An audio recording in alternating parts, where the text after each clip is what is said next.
Welcome back to the Nitty Report. I'm your host, Nitty, and today we got to talk about something that had the whole NFL scratching their heads. Because the Max Crosby trade that was supposed to happen between the Raiders and the Ravens, yeah, that deal is off. And I'm not going to lie to y'all, something smells a little fishy here. So let me set the scene. Let's rewind this thing a little bit. Friday night, the word around the league was that the Baltimore Ravens and the Las Vegas Raiders had agreed in principle to a deal. The Ravens were sending 2 first-round picks in exchange for Max Crosby, one of the premier edge rushers in the NFL. And we're talking about a Pro Bowl pass rusher, the heart and soul of this Raiders defense. But then suddenly Tuesday night rolls around and the deal is called off. And the big question becomes, what changed? What changed? My theory. This is my theory. I think the Ravens got cold feet and buyer's remorse because while the deal was being talked about, players were already leaving the building in Baltimore and signing elsewhere. Cap space started dwindling down, disappearing.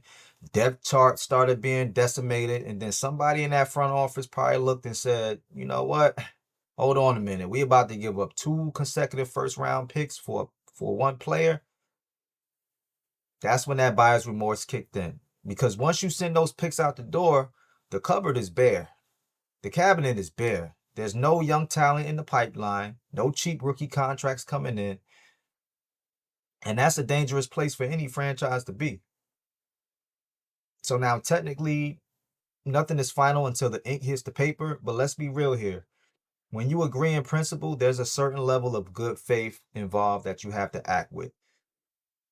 And from the outside looking in, this whole situation feels like the Ravens backed out at the last minute because of buyer's remorse.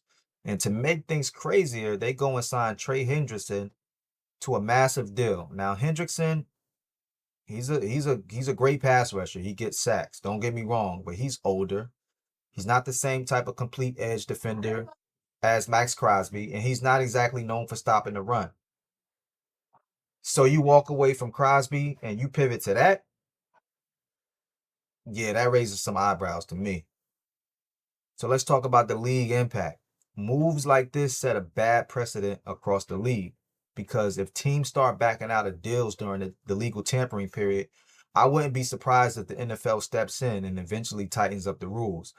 So just be on the lookout. There may be a new set of guidelines coming down the line after something like this. Anyway, back to Max. Let's get back to Max Crosby. Because while all of this drama was going on, my guy was already back in Vegas, 6 a.m. in the facility, rehabbing, working on his craft. That tells you everything you need to know about the type of player he is. And don't believe for one second that Baltimore was trying to sign both pass rushers. Because that narrative, that sounds more like saving face after y'all reneged on the deal. The bigger picture, and honestly, the biggest picture for Raider Nation is this might end up being a blessing in disguise because the Raiders still had enough cap space to sign the players that they wanted and keep Max Crosby. So you keep your defensive leader, you keep your culture guy, you keep your captain, the heart and soul of this team, and you're still building towards the future. So this rebuild, it might not be as long as people think. It might not be as long as people think.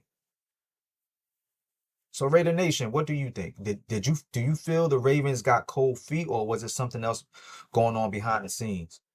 Um, drop your thoughts in the comments, and if you rock with the content, make sure you like, comment, subscribe, everything, because this right here is the Nitty Report. And like always, peace.